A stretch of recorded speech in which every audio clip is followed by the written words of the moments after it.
all they could do is hate the Dutertes. No? Why? Why do they hate the Dutertes? Why are the oligarchs echoing the hate of the Marcoses of Malacanang against the Duterte? Joshua, itong Rappler, tinatanong, anong ginagawa ng religious groups para sa mga nasalanta ng bagyo? Ang unang dapat na tanungin mo, anong ginagawa ng gobyerno? Because, bakit religious groups hanapin mo? Talagang it's way out. Ang tawag dyan out of sync. All the way from Malacanang, all the way to mainstream media, they're all out of sync. And anong kinalaman ng religious groups para sa mga nasalanta? And the present government are taking instructions from the same foreign power that seems to have already occupied our policy making because of the incapacity of our present dispensation. And all they could do is hate the Dutertes. No? Why? Why do they hate the Dutertes? Why are the oligarchs echoing the hate of the Marcoses of Malacanang against the Duterte? Well, nakita naman natin noong panahon ni Digong, diniretso niya si Lucio Tan, no? Bayaran mo yung mga utang mo, na more than 10-year-old na utang ni Lucio Tan, dahil ganyan ho hear no evil, see no evil, speak no evil ang gobyerno sa mga kasabwat niya ng mga oligarko. So ito si Lucio Tan for many years, no? Ay hindi nagbabayad hanggang naglulumobo na yung utang ng Philippine Airlines to 6 billion debt to the government. So simple lang sinabi ni Duterte. Magbayad ka na kasi isasara ko yung NAIA Terminal 2, which during that time was servicing only Philippine Airlines. So yan ang yan ang yan ang angulo nila, no?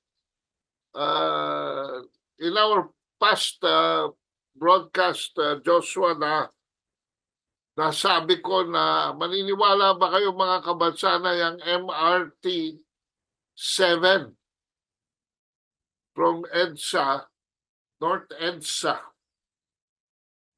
dyan sa Quezon City, corner ng North Avenue at saka EDSA, yung may malaki hong SM dyan, no? Nakatapat yung malaking Ayala Complex dyan, ay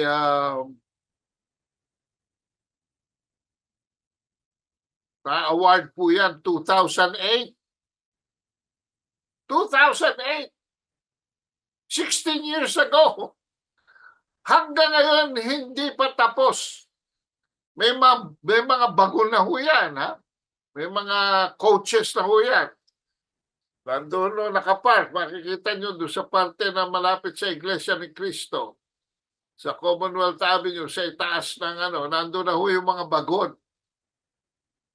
Magtatatlo, 4 na taon na yan tayo mga bagon dun At ang pagkakalam ko dito, na-resolve na yan during the Duterte administration because nagka-problema sila sa location ng depot which they wanted to construct sa San Jose, Bulacan, San Jose del Monte. Pero sinamantala, alam niyo ho kasi medyo na-entrap dyan si Ramon Ang Dahil ang hindi alam ni Ramon Anges habang nag-speculate, Ayala ho, nagsimula niya ang project na yan eh. Eh binili na ho ni Ayala yung left and right and forward ng mga lupa doon. So, it has taken 16 years. Mga kabansa, it only took 3 years for the Marcos Senior Administration. A little over 3 years to construct the LRT-1. At ang mga construction techniques uno na hindi kasing moderno ng mga construction techniques ngayon, no? So ito ay naasikaso nila. Galit sila kay Duterte because when the International Tribunal ordered the Philippine government to pay Manila Water 7.4 billion, ang sabi niya, I will seize Manila Water, at ang iba pa, sasaro ko kayo pag pinwersa nyo yan. And he threatened to file plunder charges because of an onerous contract. So, yun. Biglang nag-negotiate ngayon ng ano. Eh ito, salita lang ito, no? This is just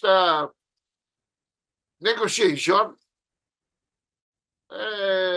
Iba ho ang ginagawa naman ng President Administration. Papakita muna nila yung puwersa bago sila humingi ng negotiation. And then,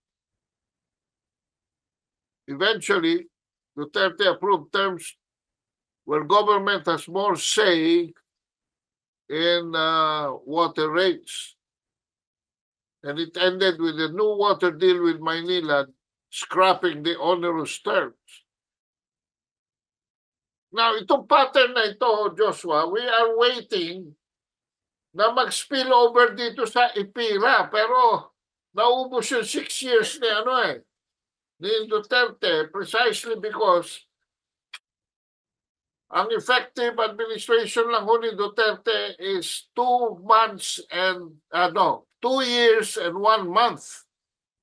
Alam niyo ba yon, mga kabansa? Ang normative administration in Duterte was only 2 years, 1 month. Why? 5 months went to the siege of Marawi. And 3 years and 11 months went to the COVID-19 pandemic. And yet, despite that, ang dami pa rin nagawang housing, ang dami pa rin nagawang infrastructure, roads and bridges. Even the flood control system was functioning. Mas malalakas pa ang ulan noong panahon ni Duterte, pero mabilis ho, nakakabaha, pero mabilis humuho pa ang tubig. Now, this is why they hate the Dutertes, because alam nila, kapag bumalik ang mga Duterte in power, the Dutertes are pro-people. But the likes of the Marcoses and the Aquinos are really hostages to the oligarchs. So we're hoping that what Duterte set as an example for Maynilad would spill over to IPIRA, and I don't think it's late, no? We have to start somewhere. Dahil lang, look at your Meralco bills, mga kabansa.